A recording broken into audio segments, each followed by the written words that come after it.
आगामी विधानसभा चुनावों के लिए आम आदमी पार्टी ने लोगों को पार्टी से जोड़ने के लिए पूरे हिमाचल प्रदेश में अभियान चलाया हुआ है। इसी कड़ी में आम आदमी पार्टी के प्रदेश प्रभारी रत्नेश गुप्ता शाहपुर पहुंचे और उपस्थित लोगों को पार्टी की विचारधारा से रूबरू करवाया और लोगों को पार्टी के साथ जुड़ने का आह्वान भी किया।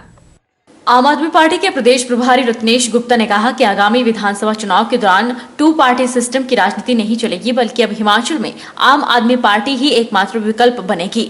रत्नेश गुप्ता ने कहा कि शाहपुर से संबंधित अभिषेक ठाकुर उनके साथ जुड़े हैं, जो कि पार्टी के मजबूत स्तंभ है। गुप्ता ने कहा कि आगामी विधानसभा चुनावों में आम आदमी पार्टी पूरे जोशो खरोश के साथ चुनाव में उतरेगी और भाजपा कांग्रेस को पीछे धकेलेगी।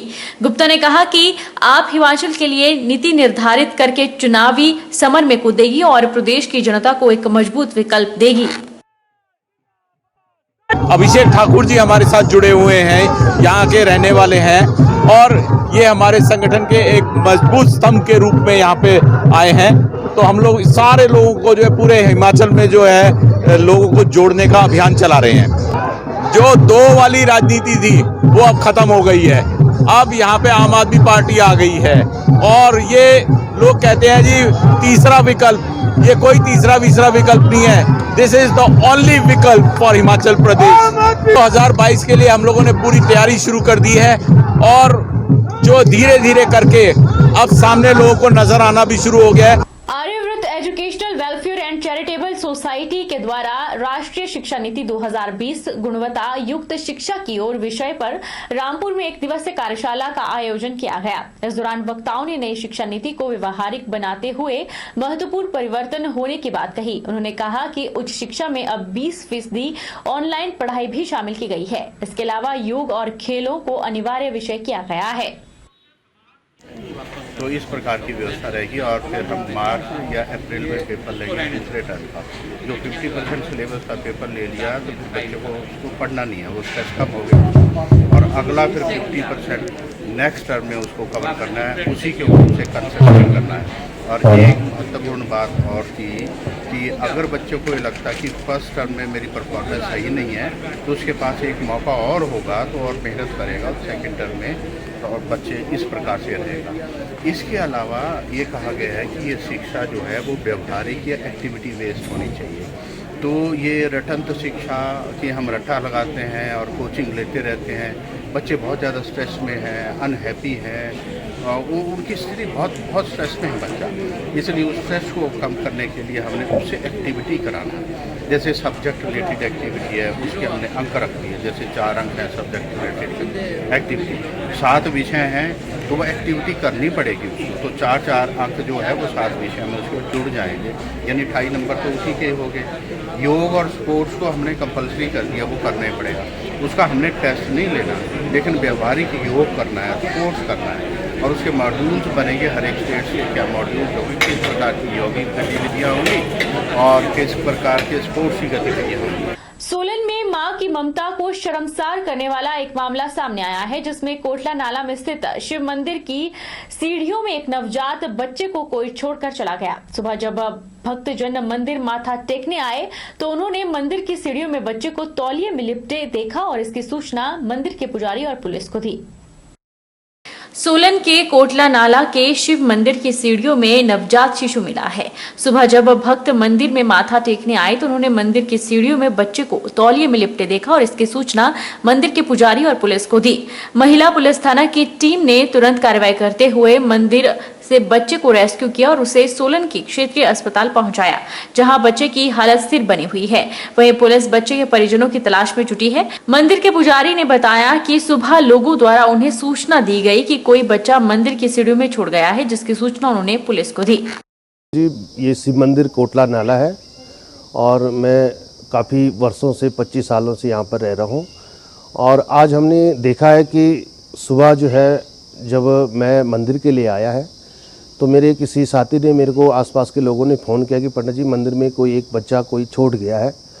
तो हमने आके उसकी सूचना पुलिस को दी है। पुलिस अधिकारी लोग यहाँ पर पहुँचे, आसपास के लोग यहाँ पर पहुँचे और बच्चा यहाँ इन सीढ़ियों में रखा हुआ था अब आज लगता तो ऐसा है कि ये बच्चा जो है आज रात को पैदा हुआ, क्योंकि एक ही दिन का लग रहा था। जो यहाँ पर महिलाएं बता रही थी कि आज रात को ही ऐसा लग रहा कि बच्चा आज को ही पैदा हुआ है। तो काफ़ी लोग यहाँ पर इकट्ठे हुए हैं। तो बच्चे को यहाँ से पुलिस अधिकारी हॉस्पिटल ले गई है और ये लड़का था जी। और ये पता चला कि किसका है किसका नहीं? ये अभी कोई मालूम नहीं चला है किसने छोड़ा, क्या छोड़ा है। कोई रात को छोड़ गया, कोई पता नहीं लगा जी। बद्दी के बनवीरपुर गांव में लगातार हो रही माइनिंग को देखते हुए ग्रामीणों ने रत्ता नदी के आसपास ठीकरी पहरे लगा रखे हैं, जिस पर तैनात लोग रत्ता खड्ड में अवैध खनन रोकने गए तो खनन माफिया ने उनके साथ धक्का मुक्की की। ग्रामीणों का कहना है कि अगर पुलिस और स्थानीय प्रशासन ने खनन को नहीं रोका तो वह एनजीटी में मामला दर्ज करवाएंगे, जिसमें प्रदेश के मुख्यमंत्री, स्थानीय प्रशासनिक अधिकारी और विधायक को पार्टी बनाया जाएगा। बनवीरपुर गांव के लोगों ने खनन रोकने के लिए ठीकरी पहरा लगाया हुआ है। बीती रात पहरे पर बैठे लेखराम, रघुबीर, गुरमीत और देशराज ने बताया कि रात तकरीबन 11 बजे के करीब एक जेसीबी और टिपर खनन करने आए। जैसे ही वह खड्ड को खोदने लगे तो उन्होंने इसका विरोध किया और एसपी बद्दी को इसकी सूचना दी। साथ ही बद्दी पुलिस को भी सूचित कर दिया गया। इन लोगों ने गांव के अन्य लोगों को भी माइनिंग के बारे में सूचना दी। जब 1 घंटे तक पुलिस नहीं आई तो खनन माफिया टिपर तो ले गए, लेकिन जेसीबी के आगे ग्रामीण खड़े हो गए। खनन माफिया ने 2 दर्जन युवाओं को मौके पर बुलाया, लेकिन तब तक पुलिस आ गई और खनन रोकने आए लोगों के साथ इन युवाओं ने धक्का मुक्की की और बाद में धमकी देकर चले गए। लोगों का कहना है कि अगर पुलिस और स्थानीय प्रशासन ने खनन को नहीं रोका तो वह एनजीटी में मामला दर्ज करवाएंगे, जिसमें प्रदेश के मुख्यमंत्री, स्थानीय प्रशासनिक अधिकारी और विधायक को पार्टी बनाया जाएगा। रात को है 11 बजे ये मशीन लगी हुई थी। मेरे को भी कॉल की बंदे ने कि आप आ जाओ, मैं भी आ गया। तो आपके बंदे इकट्ठे हो गए जी। मशीन हमने बैक करा दी, फिर उन्होंने मशीन निकाल ली थी बाहर। एसपी साहब को पुलिस आई जी घंटे बाद। उसके बाद उनके गुंडे आ गए जी, 50 लोग थे जी। धक्का मुक्की किया जी हमारे साथ पुलिस के मौजूदगी में। हाँ जी, मौजूदगी। कल रात को जो घटना हुई है जी उसके बारे में, कल हमने 11 बजे रात्रि यहाँ पे मशीन और डिपर लगे हुए थे। हमने 4-5 बंदों ने आके उसको रोक लिया। रोक के मशीन वाले को भी बंद कर दिया और एसपी साहब को फिर फ़ोन किया कि सर जी रत्ता नदी खड्ड में अवैध खनन हो रहा है। उसने बोला कि मैं अभी पुलिस भेजता हूँ। पुलिस आई 1 घंटे बाद जी। जब तक कि खनन माफिया वाले 40-50 लोग लेके, गुंडे लोग लेके यहाँ पे आ चुका था। जिसकी जेसीबी है उसने यहाँ लड़कों ने ज़बरदस्ती किया, हाथोपाई की, खींच-खिंचाव किया कि आप मशीन जाने दो, नहीं हम आपको देख लेंगे। हमें धमकी भी दी है, अगर इसी तरह से हमारी नदी में खनन होता रहा तो उसके प्रति हम सरकार को पहले तो सूचना दी है और उसके बाद हम इसे आगे भी कार्रवाई करेंगे। एसपी साहब को भी देंगे, डीआईजी को भी देंगे, शिमला में जयराम ठाकुर जी को भी देंगे, अपने मुख्यमंत्री जी को। और अगर सर ये खनन ऐसे ही चलता रहा तो यहाँ पे इंडस्ट्री होने के नाते पोल्यूशन बहुत बढ़ चुका है। पोल्यूशन बढ़ने के बावजूद हमारे पानी के जो स्रोत हैं वो बहुत नीचे जा रहे हैं। अगर सरकार या यहाँ का लीगल प्रशासन इस पर कोई एक्शन नहीं लेता तो हम आगे एनजीटी के पास जाएंगे और वहाँ पे जाके भी इसके लिए कार्रवाई करेंगे। और नाथपा झाकड़ी मुख्यालय झाकड़ी में रक्तदान शिविर का आयोजन किया गया। इस शिविर में एसजेवीएन के कर्मचारियों के अलावा सेना, आईटीबीपी, केंद्रीय औद्योगिक सुरक्षा बल और परियोजना प्रभावित क्षेत्र के लोगों ने रक्तदान किया। कोरोना महामारी की वजह से रक्त की कमी का सामना किसी भी व्यक्ति को न करना पड़े, इसे लेकर एसजेवीएन की ओर से प्रयास किए जा रहे हैं। देश की सबसे बड़ी भूमिगत जल विद्युत परियोजना 1500 मेगावाट की नाथपा झाकड़ी पावर स्टेशन मुख्यालय झाकड़ी में परियोजना संचालकों द्वारा रक्तदान शिविर का आयोजन किया गया। शिविर में एसजेवीएन के कर्मचारियों के अलावा सेना, आईटीबीपी, केंद्रीय औद्योगिक सुरक्षा बल और परियोजना प्रभावित क्षेत्र के लोगों ने बढ़ चढ़कर रक्तदान में हिस्सा लिया। परियोजना संचालकों ने बताया कि सामाजिक सेवा और राष्ट्र निर्माण के कार्यों में एसजेवीएन जिम्मेवार और उत्तरदायी उपक्रम की भूमिका निभा रही है। निगम प्रबंधन का प्रयास है कि समाज सेवा और कल्याण से जुड़े कार्यों को जिम्मेवारी के साथ करे। इसीलिए नाथपा झाकड़ी पावर स्टेशन ने रक्तदान शिविर का आयोजन किया। कोविड जैसी महामारी के चलते ब्लड बैंक के रक्त की कमी न हो, इस तरह आयोजनों से सहयोग किया जा रहा है। हम हर वर्ष की भांति रक्तदान शिविर का आयोजन करते हैं और इस शिविर में हमारे साथ हमारे कर्मचारी हमारे पंचायत के लोग, हमारे विस्थापित लोग, CISF, आर्मी और अन्य जो इसमें रुचि रखते हैं समाज कल्याणकारी कार्य में, वो यहाँ आके रक्तदान करते हैं।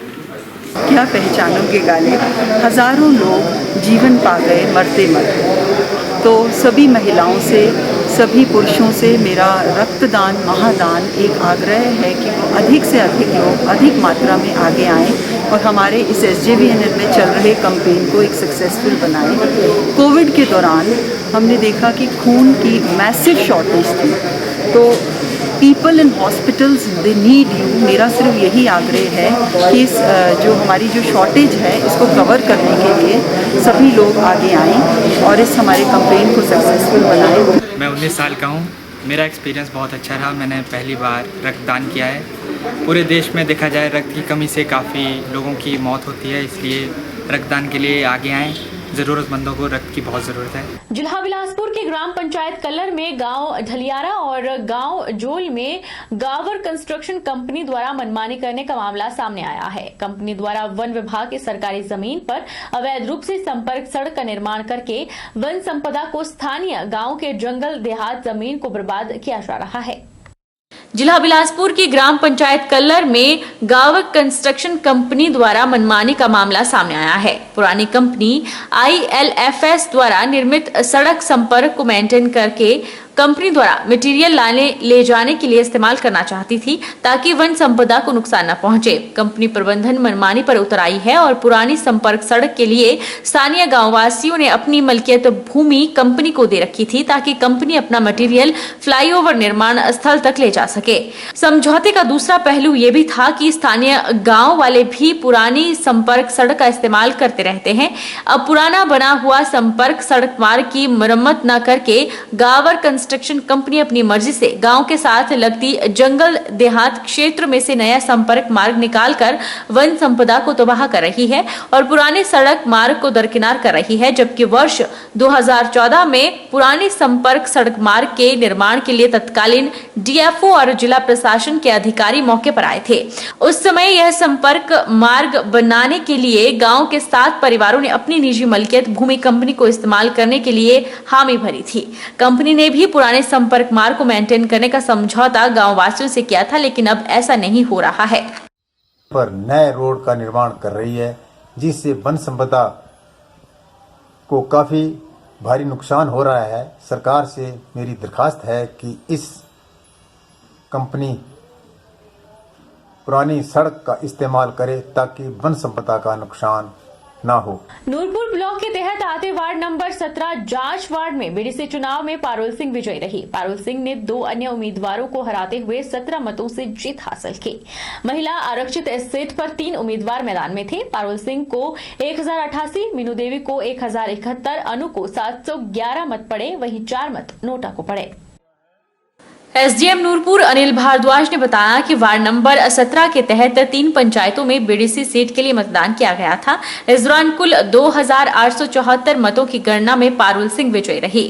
पहले हुए BDC चुनावों में सुदेश कुमारी जांच वार्ड से विजय रही थी, लेकिन कुछ समय बाद ही उनकी मृत्यु हो जाने से यह सीट खाली हो गई थी, जिसके बाद उपचुनाव में उनकी बेटी ने इस सीट से नामांकन भरा और जीत दर्ज की। अपनी जीत पर पारुल सिंह ने कहा कि इस जीत का श्रेय वे अपने भाई अमन सिंह और लोगों को देना चाहती है, जिन्होंने अपना आशीर्वाद देकर उन्हें विजयी बनाया। उन्होंने कहा कि यह जीत उनकी स्वर्गीय माता को समर्पित है। वार्ड जांच के लिए जो उपचुनाव हुआ है उसकी मतगणना की रिपोर्ट हमारे पास प्राप्त हो चुकी है। इसमें अनु देवी को जो कुल मत प्राप्त हुए हैं वो है 711। पारुल सिंह को जो मत प्राप्त हुए हैं वो है 1088 और मीनू को जो मत प्राप्त हुए हैं वो है 1071 और नोटा के हिस्से में आए हैं 4 मत। इस प्रकार वार्ड नंबर जांच से मैं पारुल सिंह को विजयी घोषित करता हूँ। वक्त तो चला है छोटे से ब्रेक का। ब्रेक के उस पार फौरन लौटेंगे, आप बन रही हमारे साथ। Abhilashi university admission start for 2021 and 22. M.Tech, BMS, BSc MLT, BPT, B Pharmacy, M Pharmacy, D Pharma, Allopathy, Ayurveda, Diploma, Arts and Craft, MA Economics, MA Education, BSc Honours Agriculture, BSc Forestry, MSc Agriculture, 2-year Diploma in Veterinary Pharmacist. Also contact for 4-year Integrated BA, BEd, BSc, BEd, MSc in Geology, PGDCA, MBA, PhD in Education, Management, Pharmacy, Geology, Engineering and Agriculture.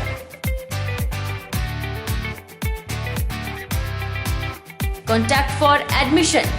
Abhilashi University, Chalchok, District Mandi, Himachal Pradesh.